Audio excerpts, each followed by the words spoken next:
Oke. Tes 1 2 kedengeran? Kalau kedengeran minta tolong di chat. Oke, masuk. Siap. Bismillah. Selamat malam semuanya. Selamat datang ke Mentor Talks yang pertama. Jadi Mentor Talks ini acara baru dari kami tim komunitas AI untuk sharing-sharing tiap minggunya, tiap hari Sabtu. Kita harapkan tentang materi-materi menarik yang mungkin juga bisa share, yang mungkin bisa baru untuk dipelajari buat teman-teman yang ada di komunitas. Jadi modelnya kita santai aja, kita ngobrol, saya ngejelasin, terus nanti kalau misalnya ada yang mau nanya, langsung disela aja, open mic juga nggak apa-apa. Jadi intinya bahwa ini kita ngadain sebuah kayak apa namanya acara santai, memang karena ini juga malam minggu ya, jadi nyantai aja sambil ngopi, sambil ngerokok juga santai. Eh, ini acaranya seperti yang saya bilang tadi santai banget, jadi nyela juga nggak apa-apa, langsung open mic, langsung tanya, langsung sela juga nggak apa-apa. Jadi hari ini Mentor Talks pertama, saya bakal ngejelasin sedikit tentang salah satu algoritma machine learning yang mungkin kalian juga udah banyak tahu, namanya naive Bayes. Jadi kalau ya ini sebuah algoritma yang bagus banget sebenarnya buat awal-awal belajar dan memang dipakai juga ke depannya. Jadi memang ini algoritmanya bagus banget. Jadi kenapa salah satunya saya share ini itu karena itu tadi tujuannya. Nah, sekarang saya coba presentasi. Ini saya present dulu tentang Mentor Talks.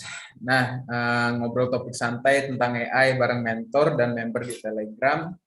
Jadi Mentor Talks ini dia open bagi semua orang yang sudah memang daftar ke Telegram, ke komunitas kita. Ini salah satu fasilitas yang kami berikan, fasilitas baru yang kedepannya juga diharapkan akan makin sering lagi, makin banyak wajah-wajah baru juga di Mentor Talks ini.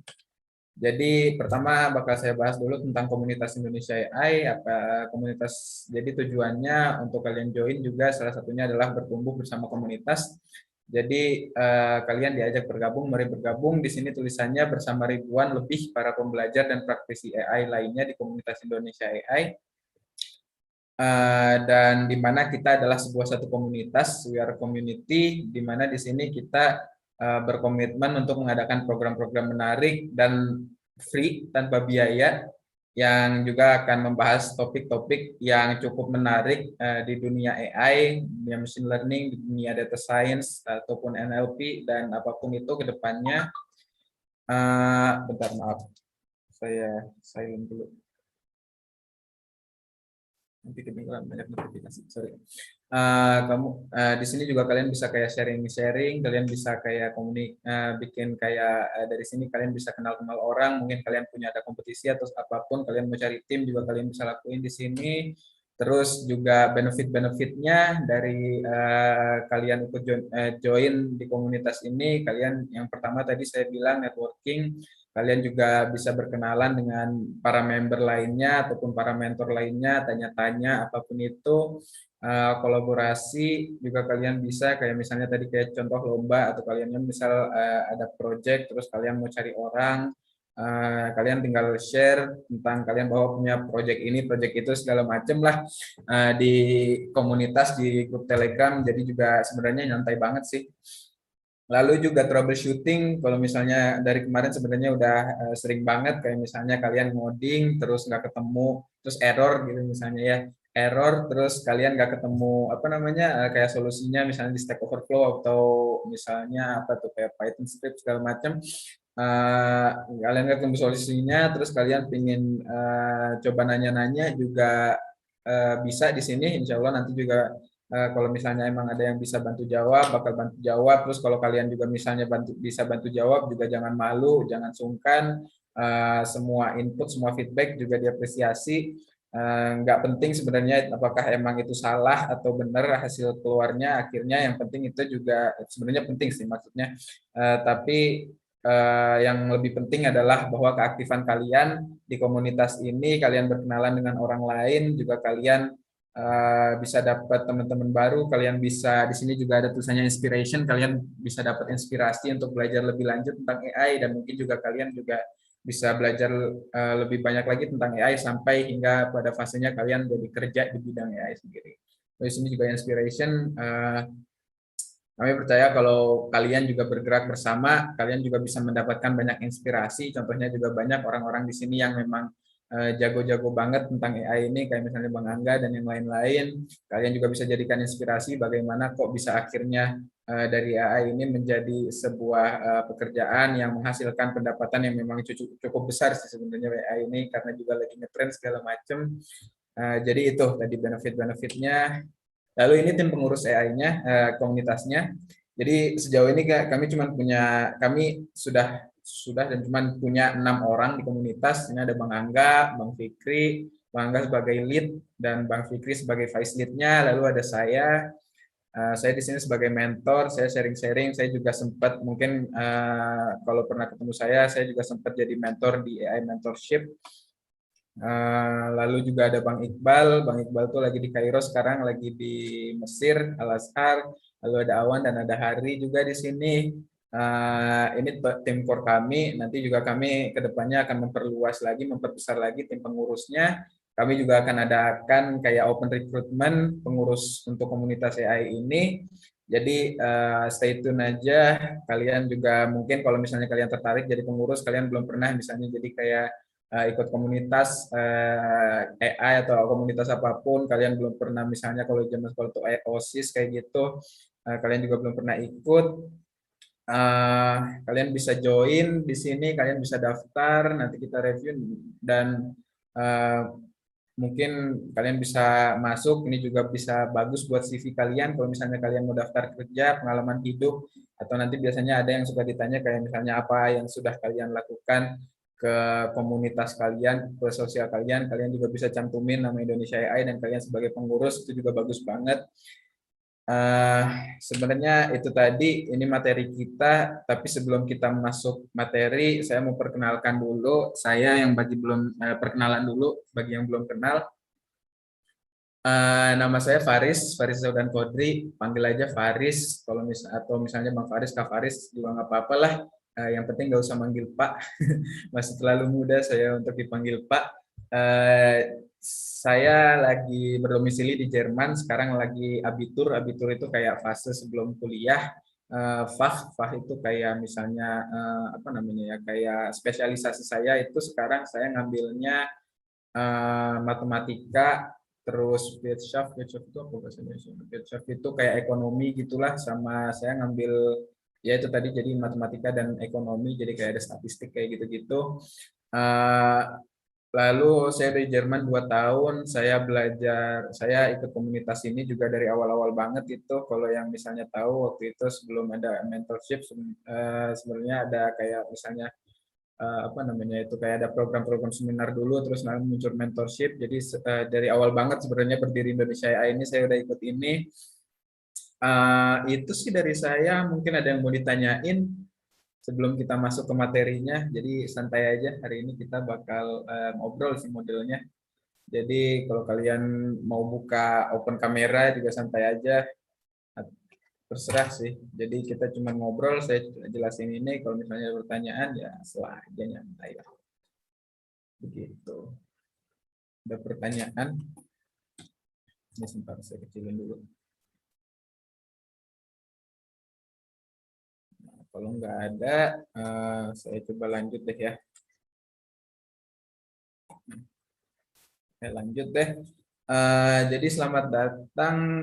Hari ini kita bakal bahas naive bias. Seperti yang saya ceritain bahwa naive bias ini adalah sebuah algoritma di machine learning yang dimana dia itu algoritma tua banget. Nanti saya bakal juga ceritain, saya bakal ngedongeng lah ceritanya, ngedongeng sedikit tentang bagaimana naive bias ini terbentuk, karena proses untuk menjadi kayak algoritma naive bias, proses dari algoritma awal banget sehingga sampai naive bias yang sekarang ini sebenarnya prosesnya panjang.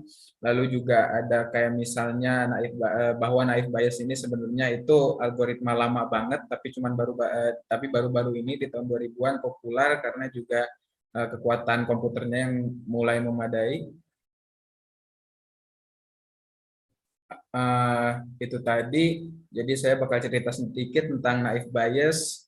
Lalu saya bakal tunjukin kayak rumus matematikanya, tapi saya nggak bakal bahas ke situ karena juga itu nanti bikin malah pusing. Ini udah malam minggu, orang baru kelar kerja segala macem, bahas matematika lagi juga males juga kan. Jadi nanti cuman kayak saya kasih lihat rumusnya kayak gimana, terus step by step naive Bayes itu kayak gimana, saya jelasin, tapi kita nggak bakal ngitung-ngitung.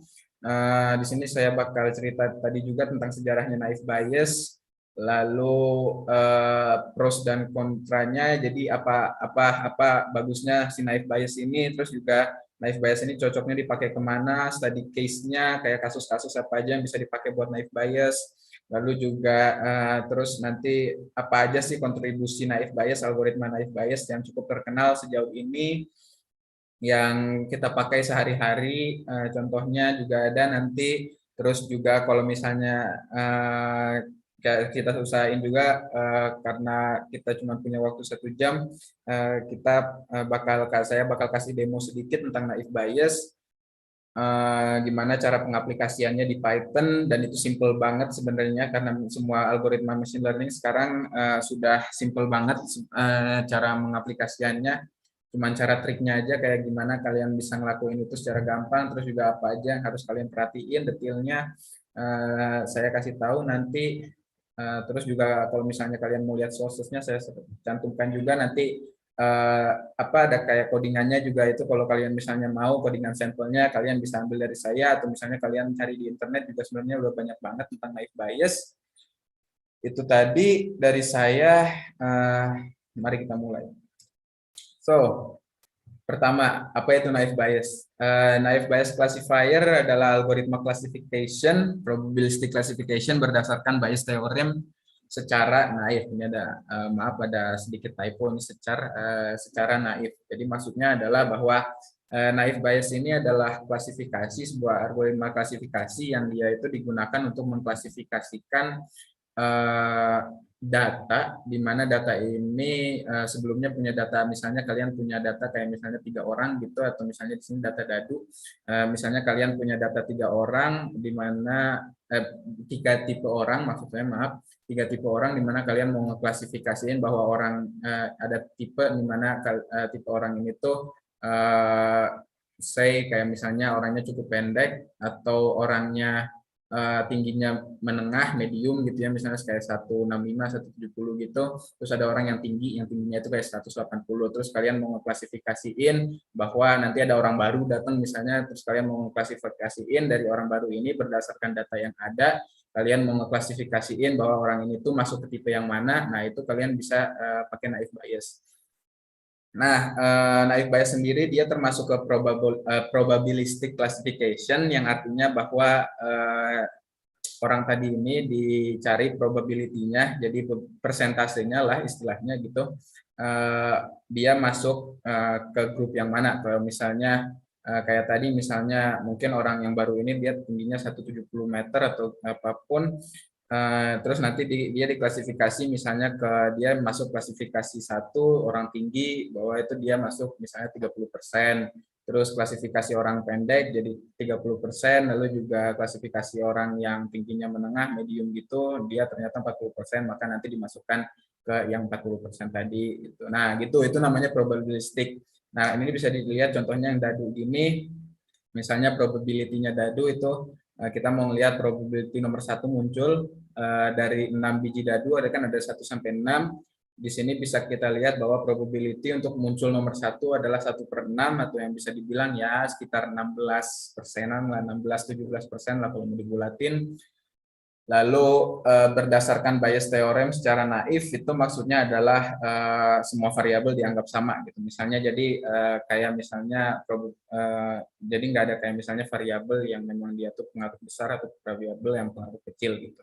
Jadi kayak kita buta gitu misalnya, terus kita mau tinggal milih bahwa berdasarkan apa yang kita punya, misalnya di sini 6 kayak model dadu tadi, 6 nomor dadu, kita tinggal milih bahwa semuanya sama, bahwa semua itu adil, punya 1/6 gitu misalnya, apa namanya 16% probability-nya gitu.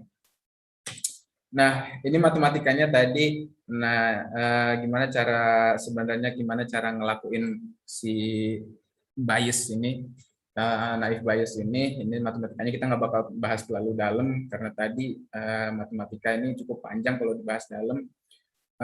Jadi pertama itu dihitung probabilitas setiap data ke kelasnya, misalnya ada 30 orang, 30 orang masuk ke kelas A, maka kelas A dari 60 orang gitu, misalnya saya ulang dari awal, dari 60 orang misalnya ada masuk 30 orang ke kelas A, 20 orang ke kelas B, 10 orang ke kelas C gitu misalnya.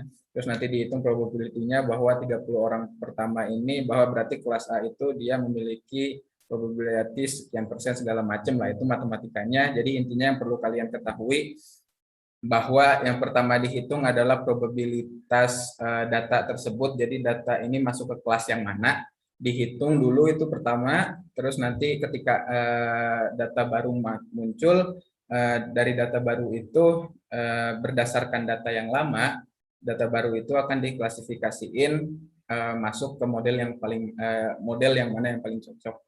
Gitu sih sebenarnya, segampang itu sebenarnya naif bias itu. Jadi kalau kalian mau singkat, nggak mau ngerti nggak mau kayak bahas matematikanya terlalu panjang, kalian tinggal bilang jadi sebenarnya ini berdasarkan data yang berkemungkinannya paling besar kayak gimana gitu misalnya. Jadi kalau misalnya ada urutan nomornya atau gimana pun, jadi yang pertama kalian lihat datanya tadi, terus kalian lihat data yang baru, terus berdasarkan data yang lama kalian klasifikasiin lah data yang baru ini masuk ke kelas yang mana berdasarkan data yang lama gitu. Jadi kayak training dan testing gitu. Sebenarnya normal gitu aja sih.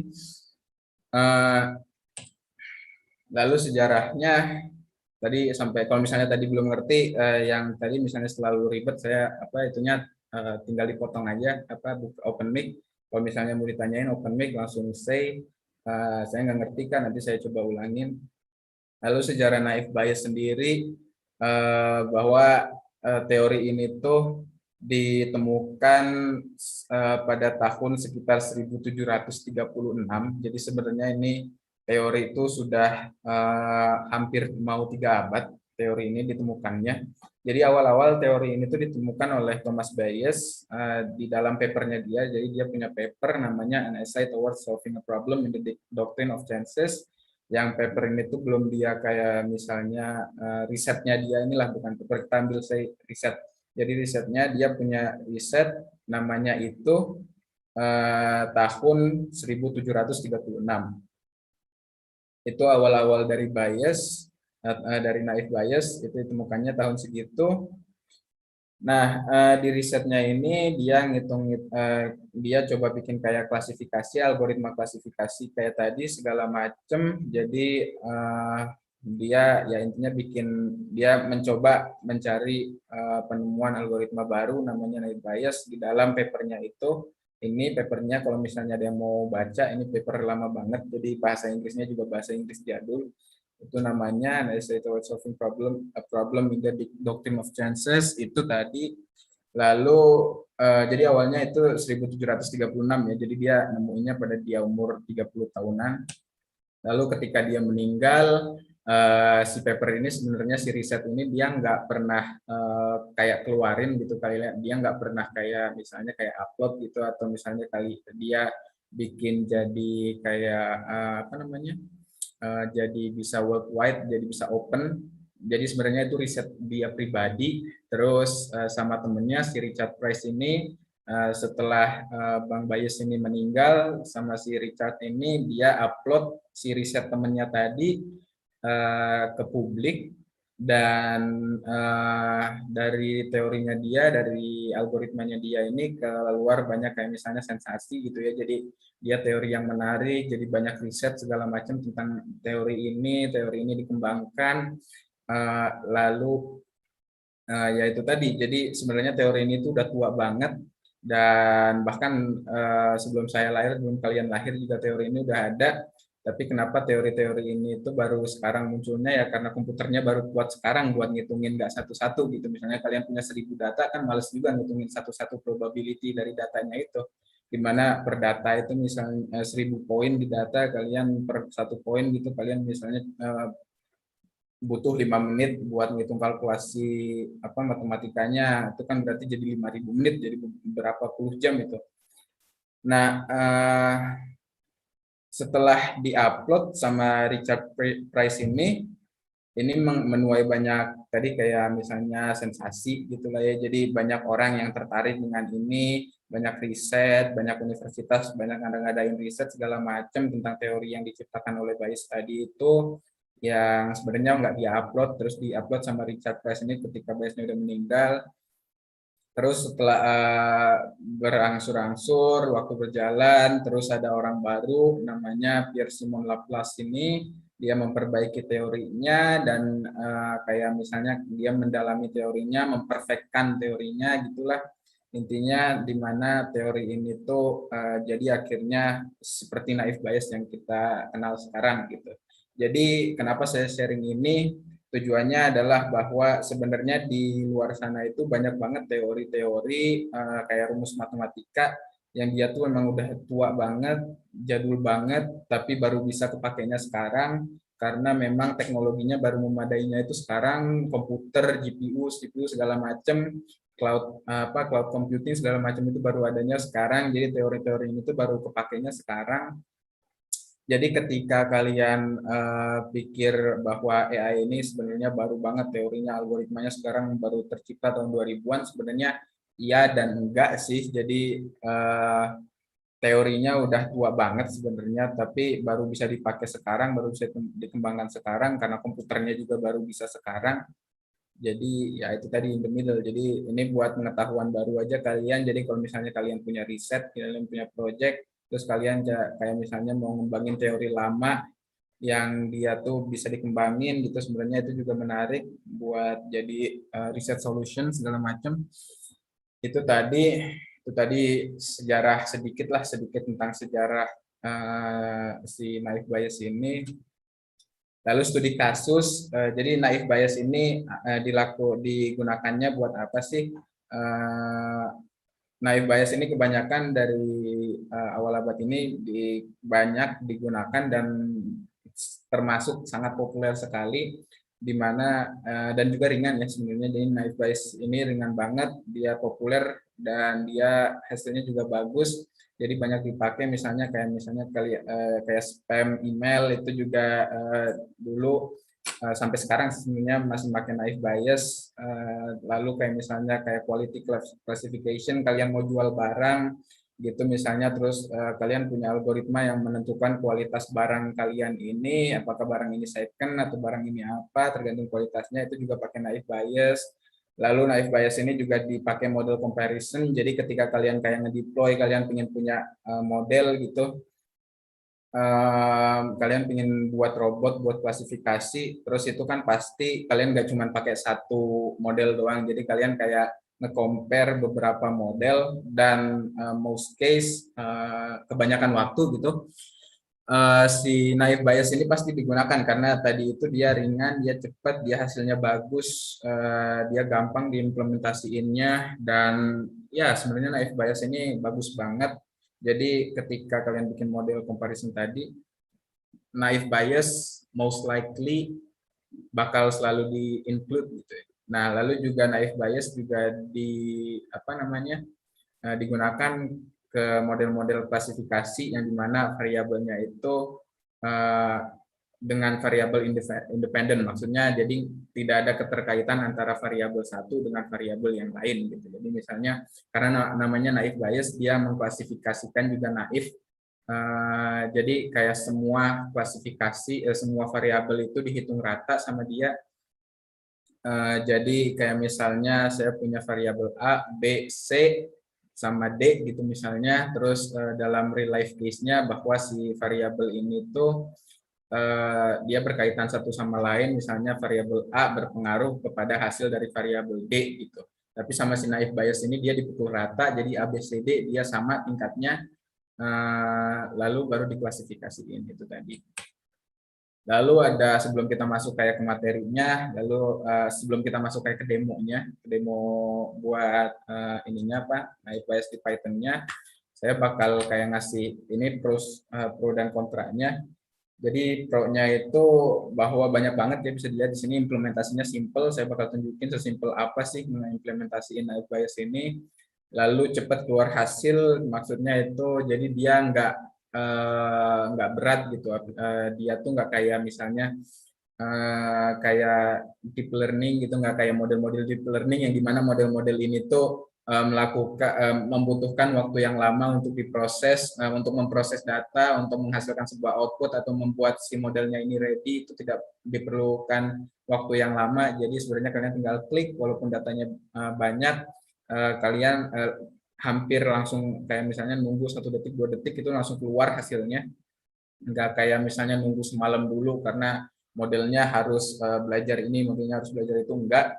Jadi banyak banget sebenarnya sih ini tuh kegunaannya, karena efektif tadi itu, simple juga mengaplikasinya, terus tidak terpengaruh noise. Jadi karena si naive Bayes ini dia mengklasifikasikan semua variabel secara naif.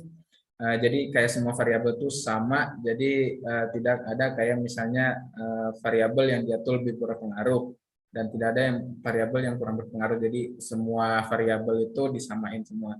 Lalu dapat menghandle large data karena tadi juga efektif, dia nggak terlalu banyak komputasinya. Jadi large data juga bagus pakai naive Bayes dan memang sudah banyak digunakan sih sebenarnya naive Bayes ini. Lalu no overfitting yang dimana tadi itu jadi ketika menggunakan naive Bayes, kelebihan lainnya adalah bahwa dia nggak bakal overfit gitulah ya. Karena juga semua variabel itu dihitung sama rata, kayak misalnya variabel tadi yang saya kasih contoh itu variabel semua sama rata, sehingga noise-nya juga berkurang dan overfitting ini tidak akan terjadi karena dia juga tidak terpengaruh noise tadi itu. Jadi karena salah satu yang menghasilkan overfitting itu noise, karena dia tidak terpengaruh noise, jadi juga nggak ada overfitting sebenarnya. Lalu dia tidak memerlukan hardware premium yang saya bilang tadi, kayak cloud computing segala macam yang kalian butuh, kayak misalnya kalian nggak bisa, CPU kalian nggak kuat, kalian jadi harus butuh GPU buat model ini. Naive Bayes nggak perlu sebenarnya, kalian pakai komputer jadul juga santai-santai aja sih. Jadi hasilnya juga keluar aja, hasilnya bagus bagus. Ya itu tadi, jadi gampang, murah, hasilnya bagus, nggak ada overfitting, large data, nggak punya problem, hasil unggul. Ini seperti yang saya bilang, itu tadi kelebihannya. Nah, kontranya adalah real world problems, di mana kebanyakan case kita memiliki bahwa di setiap data itu ada kayak misalnya data yang dia tuh membutuhkan variabel-variabel yang memang ada variabel itu lebih berpengaruh dari variabel lainnya. Dan ada juga variabel yang dia tuh kayak nggak terlalu berpengaruh sama hasil akhir. Nah, si naive Bayes ini dia dipukul rata, itu tadi kekurangannya. Lalu dia nggak bisa regresi karena dia cuma klasifikasi. Jadi dia regresi itu kan apa namanya? Dia itu kayak nge-forecast gitulah. Jadi kayak memperkirakan data yang akan datang tuh kayak gimana. Nah, dia nggak bisa regresi. Jadi dia cuma bisa dipakai klasifikasi kayak model-model lain, klasifikasi lain. Jadi data yang datang datanya harus ada dulu, baru bisa nanti itu diklasifikasi berdasarkan data yang jadul gitu, yang udah lama, yang udah pernah di-train sama si modelnya. Lalu limited application case ini sebenarnya nggak terlalu, tapi juga saya include aja karena juga naive Bayes ini terbaik buat tadi independent variables, itu tadi yang datanya independen itu. Tapi sebenarnya karena kita mau bikin model itu nggak selalu pakai cuma satu model, kita pasti comparing model. Jadi model mana yang paling cocok kena data yang mana, dan hasilnya yang mana yang paling bagus modelnya.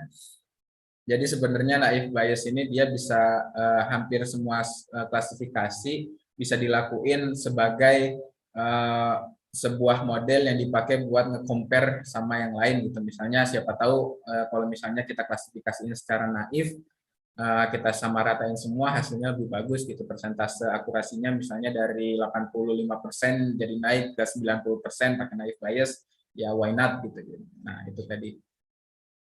Nah, benefitnya di AI yang udah banyak kalian kita pakai sehari-hari itu email classification.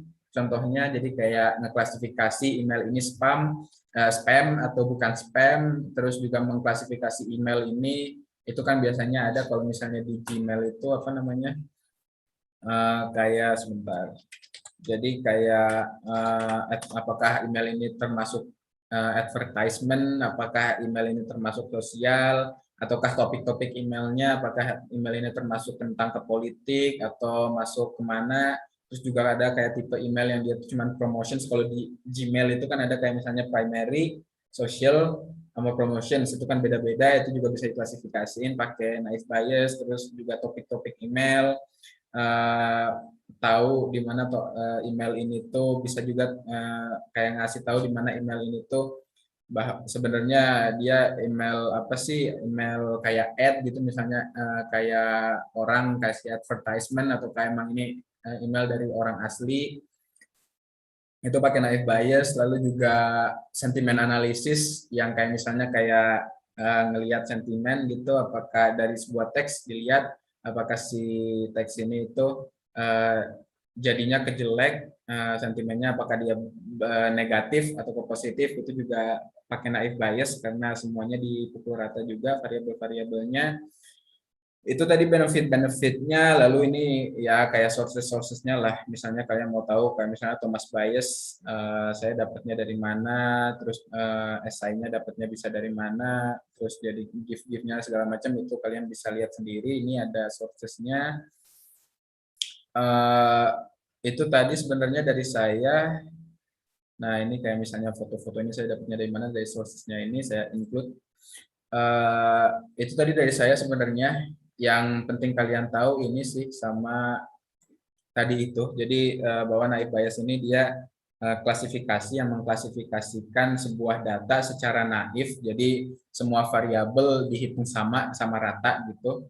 Lalu baru diklasifikasiin, dan dia juga termasuk kayak probability classification. Jadi dia berapa persen masuk ke kelas pertama, berapa persen ke kelas kedua. Tapi di sini modelnya jadi dari angka 0 sampai 1, jadi misalnya 0,9% berarti 90% kayak gitu-gitu.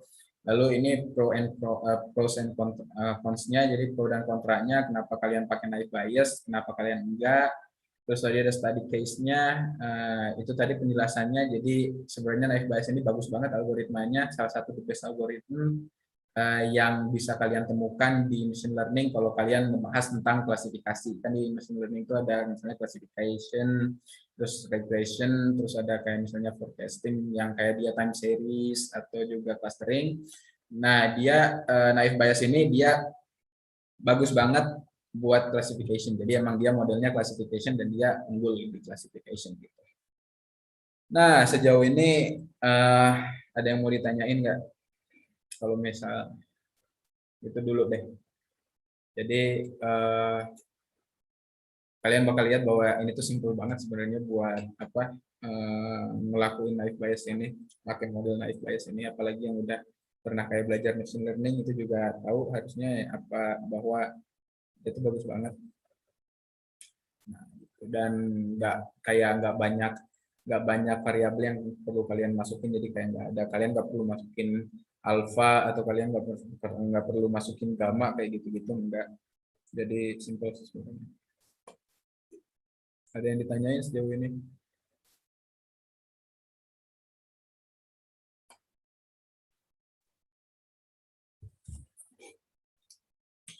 Kalau ada yang tanyain nggak usah malu ya, apa open mic aja. Itu. Nah.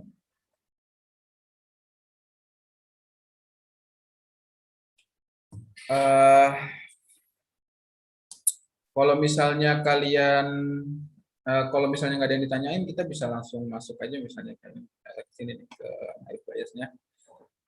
Jadi ini kayak saya pakai Jupyter Notebook, alhamdulillah.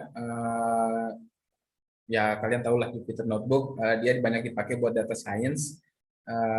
buat analisis karena juga per bloknya saya nggak perlu kayak jelasin banyak tentang Jupyter Notebook. Jadi langsung aja kita masuk. Sebenarnya dikit banget yang apa namanya yang bisa saya tunjukin. Jadi pertama kalian input library-nya dulu. Kita mau ngambil data. Di sini kan data provided by scikit-learn. Saya bakal ngambil data namanya breast cancer. Jadi from sklearn, sk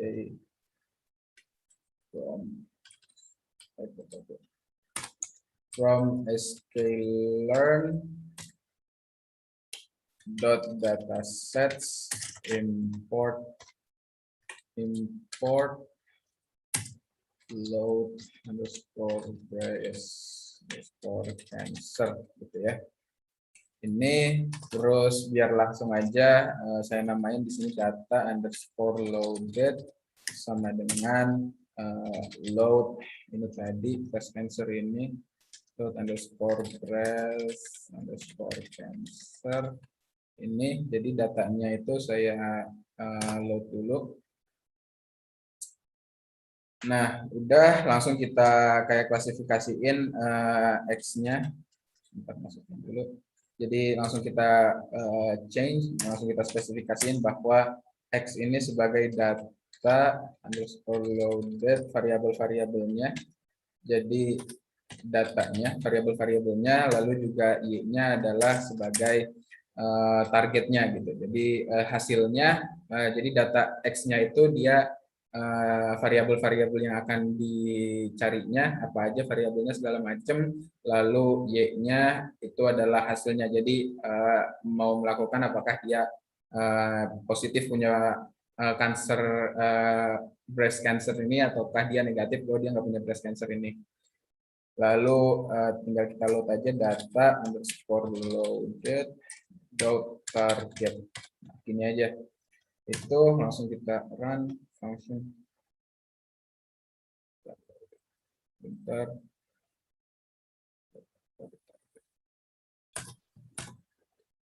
Maaf. Load breast cancer. Function. Ya, saya hapus saja dulu. Nah, udah.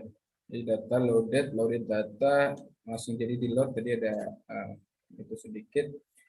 Lalu karena di sini datanya udah rapi, saya juga ngambil datanya dari scikit-learn ya.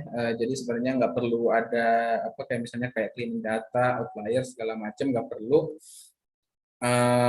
Dari situ kita langsung bisa aja langsung ke step berikutnya di mana kita langsung kayak ngetes kayak nge-split train test split. Jadi di sini saya pakai ini aja, langsung pakai model aja biar gampang.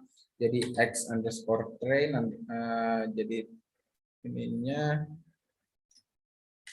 biar cepat.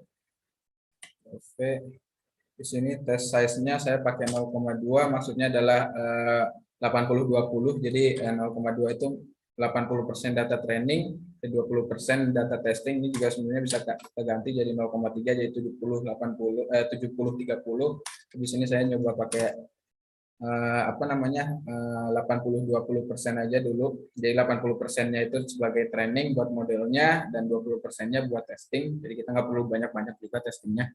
Buat kita cuman buat cari lihat aja dulu bahwa si model ini bagus. Nah, lalu kita langsung ke modelnya. Ini saya kasih apa namanya? Saya kasih ini langsung model deployment. Nah, ini terus juga di atas ini saya kasih satu aja lagi biar jelas. Di sini kita ngurus tentang datanya gitu ya. Nah, jadi di sini ada data, import data, lalu mengklasifikasiin datanya, lalu ini tadi saya lupa ini makanya tadi nggak jalan, jadi saya cut aja.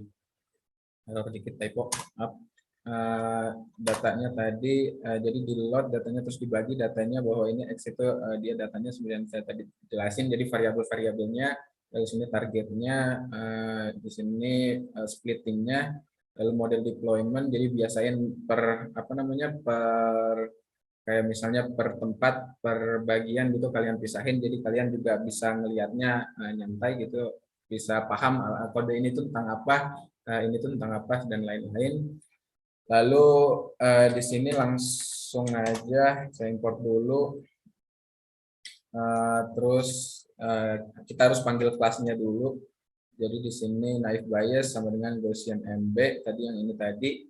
Lalu baru di sini ini ketika udah kita panggil kelasnya bisa kita langsung fit. Jadi karena kita tadi udah di split train dan test, jadi langsung kita fit aja. Jadi naive underscore Bayes dot fit dalam kurung x underscore train x train koma y underscore train. Jadi kita mau ngefit, kita ngasih ke si modelnya ini, kita buat latihan modelnya pakai data ini gitu. Jadi modelnya bakal belajar dari data yang train tadi, x train sama y train. Langsung ini kita fit, udah. Terus kita langsung bikin aja di sini, langsung di bawahnya jadi y underscore predicted di sini sama dengan naive underscore days dot predict. Langsung di sini langsung kita itu aja, langsung x underscore underscore test, maksudnya adalah dari data yang tadi di fit ini. Kalau nggak saya bedain aja deh. Jadi pertama si ininya di fit dulu, disuruh belajar dulu si modelnya, gitulah bahasanya, disuruh belajar dulu modelnya, lalu langsung di sini kita langsung predict. Ketika kita modelnya udah kita fit, langsung di sini kita predict pakai yang X-test tadi. Nah di sini belum keluar apa-apa. Terus ketika kita mau lihat hasilnya bahwa si hasilnya ini bagus atau enggak, langsung kita berapa persen akurasinya sih, langsung kita misalnya from sklearn, terus kita import matrix, terus dari matrix ini ada yang namanya kayak matrix dot akurasi, bener ya, matrix dot accuracy dalam kurung score. Jadi langsung dia cari akurasi skornya. Langsung di sini kita masukin y underscore predicted hasilnya, koma dicocokin sama mana y underscore test gitu. Langsung kita lihat di sini dia 92%. Nah ini bisa dimainin sebenarnya sih persentasenya ini bisa dimainin ketika kalian di sini kayak misalnya ngasih variabel lain gitu. Misalnya kalian namanya ada random state, random underscore state gitu misalnya,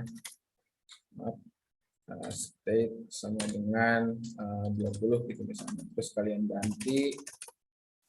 Nah ini jadi 95%, dan bisa kalau misalnya kalian random state-nya kalian tahu bahwa berapa harusnya, kalian bisa mainin di sini. Ini juga bisa berpengaruh, tapi sebenarnya nggak terlalu ini ya, nggak terlalu ketika datanya kecil 95%, 92% mah nggak terlalu besar lah menurut saya. Jadi sebenarnya kalian ilangin di sini juga tetap dia masih bakal jadi 90% ketika datanya itu masih lumayan bagus gitu.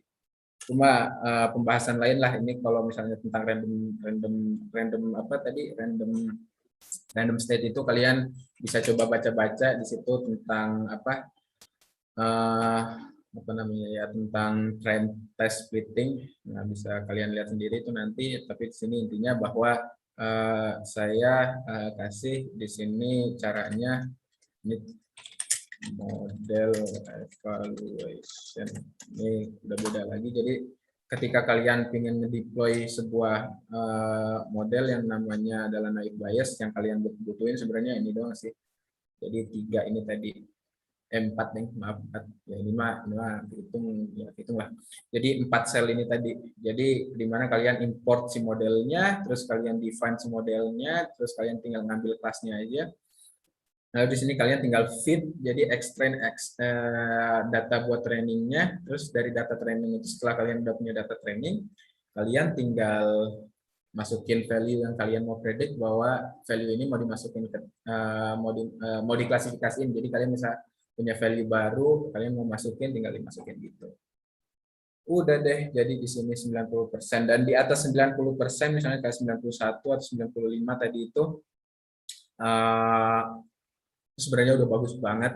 Jadi buat kayak misalnya kalau misalnya datanya kalian gede punya data bercibun gitu, kayak misalnya datanya ratusan ribu data point dengan variabel yang misalnya variabelnya tuh nggak cuma 2 atau 3, tapi kalian punya banyak banget variabelnya, kayak misalnya buat nentuin sesuatu kalian punya 100 gitu variabelnya dan data trainingnya kalian punya banyak banget, maka otomatis di sini semakin banyak di training datanya, semakin banyak di training modelnya, semakin banyak juga hasilnya, semakin besar juga hasilnya.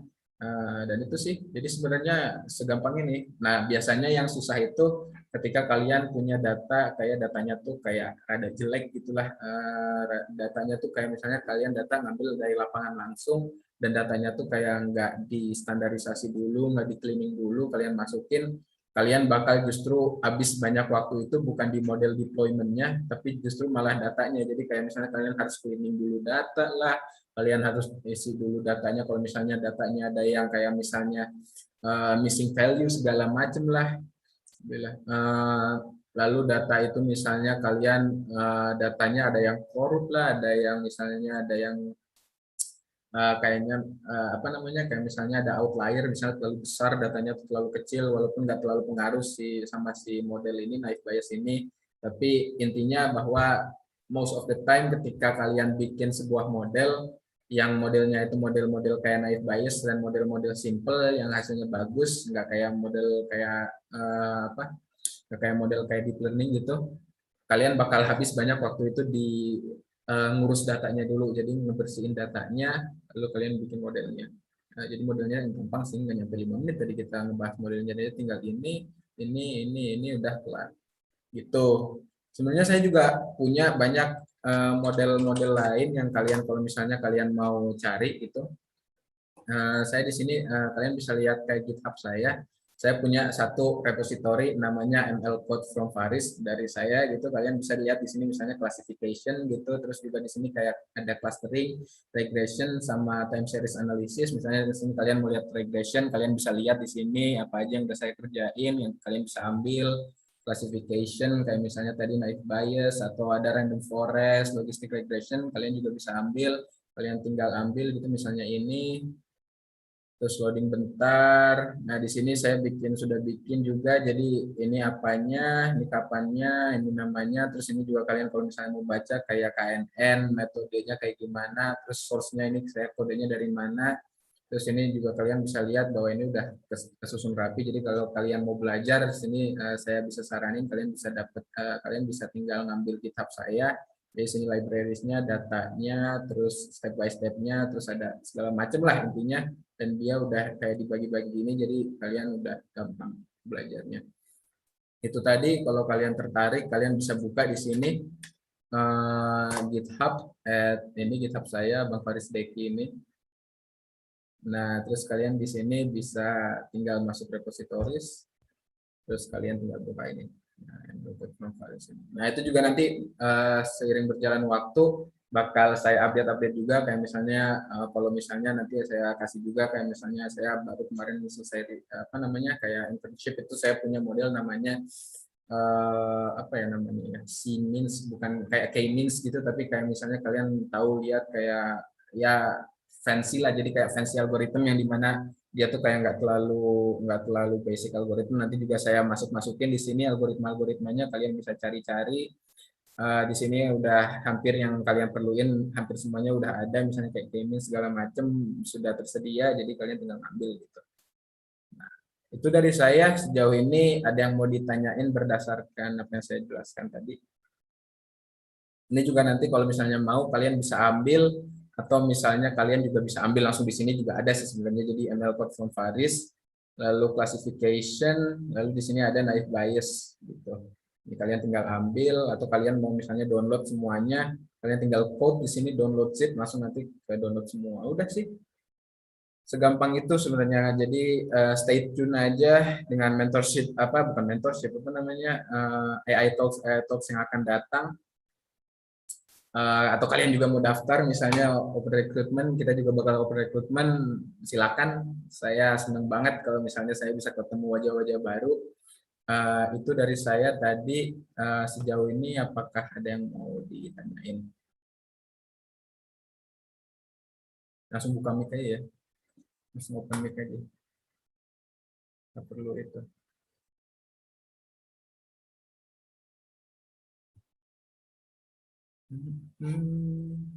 Nah, kalau nggak ada, kita pas nih waktu. Ada Gimana? pertanyaan tapi di chat pertanyaannya. Oh, di chat sebentar, saya belum lihat chat. Maaf, saya belum lihat chat.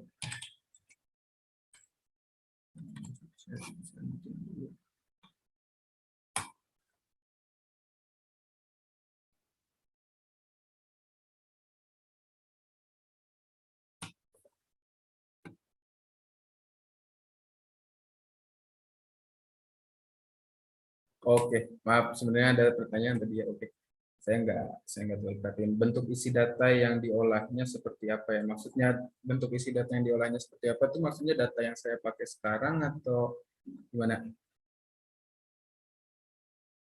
Kalau data yang saya pakai sekarang bisa saya tunjukin sih sebentar.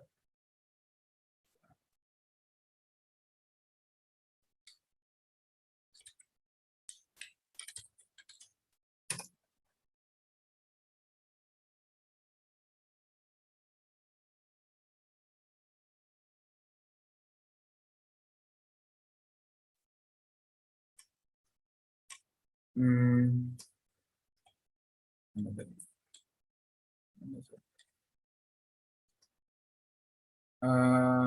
share screen, saya share screen. Nih, bentuk datanya saya pakai ini tadi. Jadi datanya itu ada kayak hitung-hitungannya, terus targetnya ini 01.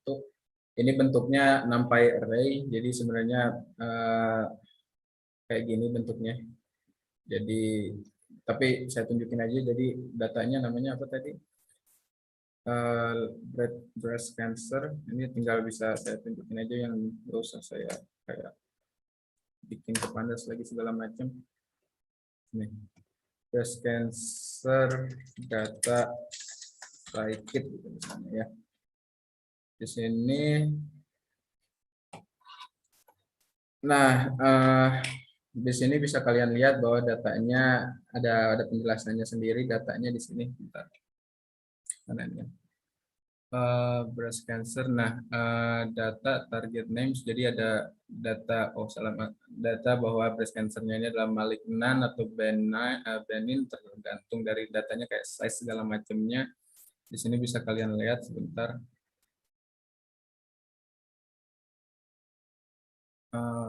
Ini jadi breast cancer dataset classic and very easy binary classification dataset. Jadi isinya binary, bisa kalian lihat tadi di sini. Ini datanya. Lalu ini tadi penjelasan datanya ada di sini, bisa kalian lihat sendiri. Itu tadi ini data yang saya pakai sih sebenarnya. Jadi sebenarnya bisa kita juga bisa pakai misalnya kayak data iris gitu. Kalian mau pakai data iris, kita atau ya data iris, saya kita mau pakai data iris gitu ya. Kita tinggal ganti aja di sini. Data iris kan udah pada tahu. Jadi nah, dataset is not defined. Load, ini loadnya harus saya ganti kalau gitu. Sebentar.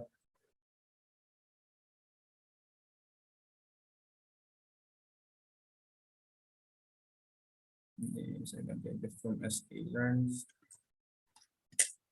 import datasets. Data loadednya ini. Jadi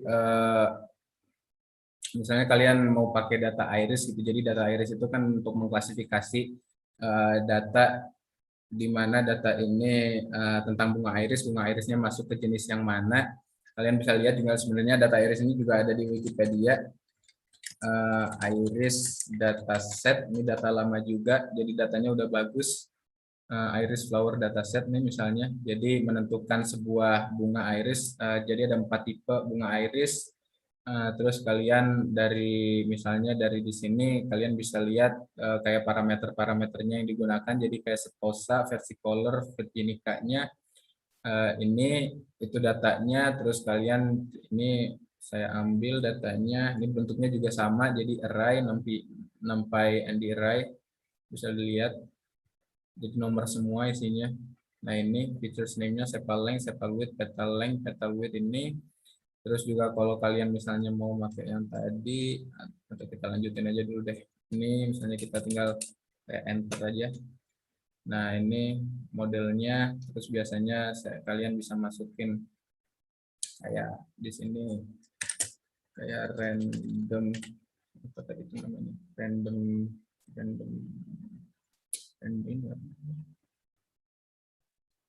random state random underscore state gitu misalnya kalian jadiin 20 itu terus kalian bisa cari lagi terus ternyata beda akurasinya karena random state-nya. Jadi ini datanya saya lakuin pakai ini satu tadi bisa saya kasih contoh satu iris atau kalian bisa pakai yang tadi breast cancer ini target name-nya ini array malignan atau benign-nya, description-nya breast dataset ini, terus kalau misalnya ini features name-nya tadi parameternya yang dipakai apa aja, jadi radius meannya, terus tekstur si apa si cancer si apa namanya si cancernya itu si ya itulah si cancernya saya lupa lagi namanya, terus concavity-nya, terus concave point-nya, simetrinya, fractal dimension, radius error, tekstur error, parameter error, area error segala macam di sini kalian bisa baca. Ini tadi data yang saya pakai. Terus ini feature-nya, terus ini apa namanya deskripsi si targetnya, apakah dia malignan atau benign, apakah dia bukan positif atau negatif. Maaf saya tadi salah menjelasin bahwa dia adalah berbahaya atau tidak berbahaya. Ini si kankernya dan ini berdasarkan parameternya ini gitu. Dan dia bentuknya juga kayak yang iris tadi, dia NP array itu tadi NP array-nya. Terus juga penerapan, lalu lanjut penerapan naive bias pada NLP selain untuk spam email, classification, dan sentiment analysis, apalagi ya Kak? Naive bias pada NLP selain untuk spam email, classification, dan sentiment analysis, apalagi ya banyak sih sebenarnya. Kalau misalnya kalian bisa apa namanya cari apa namanya kalau misalnya kalian mau klasifikasi sarcasm itu tadi. Terus sejauh ini yang saya lakuin sih sebenarnya contohnya ya tadi itu. Jadi yang saya kasih contoh tadi ini yang tadi yang besar ya, yang cukup kayak apa namanya kayak benefitnya yang memang sampai sekarang kerasa, jadi topik dan lain-lain. Tapi yang sejauh ini yang bisa kalian lakukan, sebentar mana slide-nya tadi itu. Nah, ini kayak quality classification. Kalian misalnya mau nyari kualitas, klasifikasi tentang kualitas, apakah barangnya ini second atau segala macam, kalian bisa kayak itu. Terus model comparison ini sebenarnya naive bias ini bisa dilakukan di semua model data sebagai sebuah model yang komparasi untuk dikomparasikan kayak model lain, misalnya random forest. Terus juga ada model kayak misalnya kalau mau random forest bisa kalian tinggal pakai decision tree atau logistic regression. Kalian kayak tiap data kalian pakai tiap data ini kalian pakai model satu-satu. Itu tadi naive bias. Sebenarnya spam email juga kalian nggak bisa cuman bilang saya pakai naive bias doang, enggak, karena rumit sebenarnya spam buat ngeklasifikasiin antara email ini masuknya ke spam atau apa. Jadi sebenarnya itu juga kayak campuran dari apa namanya model satu dan model lainnya. Itu juga jadi sebenarnya ketika kalian ngedeploy sebuah model di mana atau kalian ngedeploy sebuah machine learning algorithm gitu yang dipakai untuk apapun itu, kalian most case dari yang saya alamin sejauh ini itu kalian nggak bisa cuman kayak make satu model cocok semua, karena nggak begitu modelnya. Jadi satu model ini misalnya naif bias, kalian cuman pakai ngeklasifikasiin part, misalnya kalian punya dari satu model besar itu kalian punya beberapa part klasifikasi gitu. Atau kalau misalnya kayak kerjaan di kantor kan nggak bisa juga sekretaris ngerjain jadi apa namanya yang jadi beres-beres keuangan segala macam, kan nggak bisa juga. Jadi per model itu ada case-nya sendiri-sendiri, dan tiap case ini pakai model yang mana kalian bisa tentuin pakai model comparison ini. Jadi kalian dari model-model tadi kalian cari yang hasilnya paling bagus itu mana, buat model itu. Itu buat ngejawab pertanyaannya Obia tadi.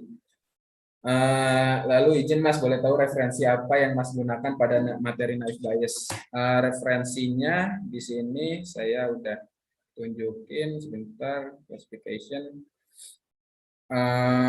Kalau kalian mau belajar matematikanya, ada saya satu yang saya saranin namanya StatQuest. Jadi kalau misalnya kalian nggak mau belajar lama banget terus kayak ngedengerin misalnya kayak apa namanya kayak lecture selama 1 jam tentang ini, kalian bisa lihat StatQuest tentang naif bias. Di sini dia YouTube modelnya bentuknya di sini. Nah ini dia yang ini.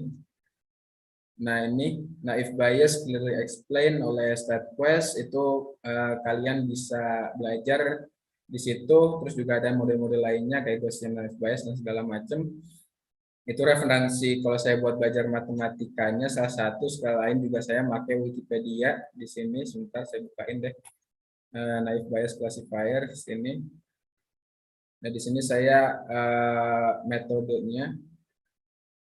Ini metodenya saya pakai dari Wikipedia. Sebenarnya kalau misalnya belajar paling gampang pakai Wikipedia ya. Jadi kalian mau belajar sejarahnya kayak gimana, ini di Wikipedia. Terus juga bisa saya cantumin lagi. Ini saya pakai satu lagi di sini, sebentar saya masukin. Bukan ini mah codingannya. Naif bias mana tadi itu ya. Terus ada juga kalau misalnya kalian mau tahu itu ada namanya Holy Python gitu, tapi saya makainya tadi ini tadi matematikanya kalau kalian mau belajar yang tentunya nggak bisa saya cover sekarang gitu. Tapi kalau mau lebih simpelnya tadi ini StatQuest-nya. Terus juga saya apa namanya, kalian bisa lihat juga di sini misalnya saya codingannya, artikel dan notebooknya saya coba ambil dari sini nih, CodeSpeedy. Di sini bisa dilihat.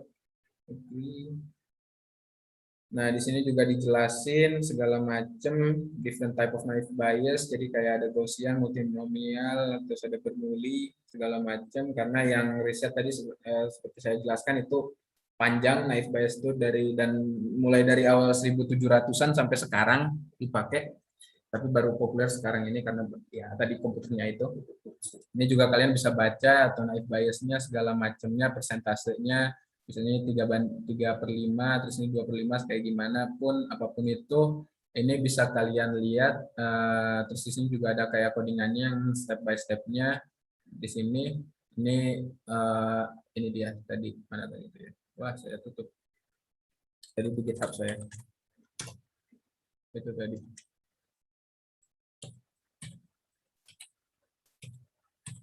Seperti itu sih. Nah, oke. Materi FPS. Ya itu, ada pertanyaan lagi?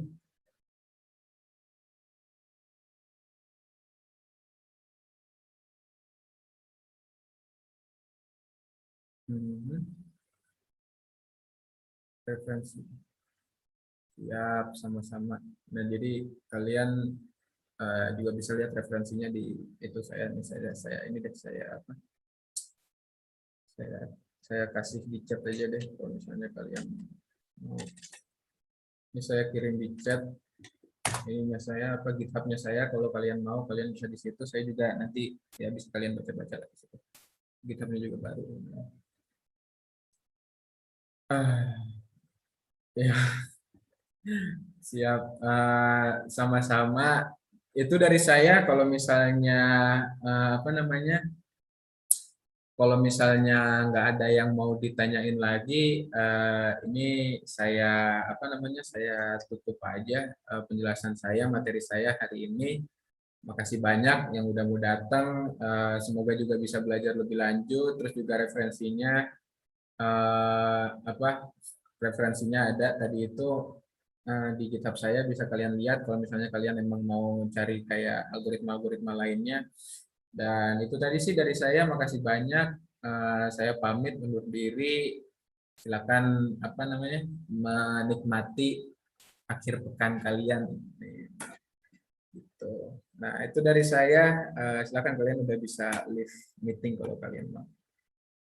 Saya close juga sebentar lagi nanti lah. Seperti itu. Mohon maaf kalau misalnya banyak salah. Ya, kasih banyak.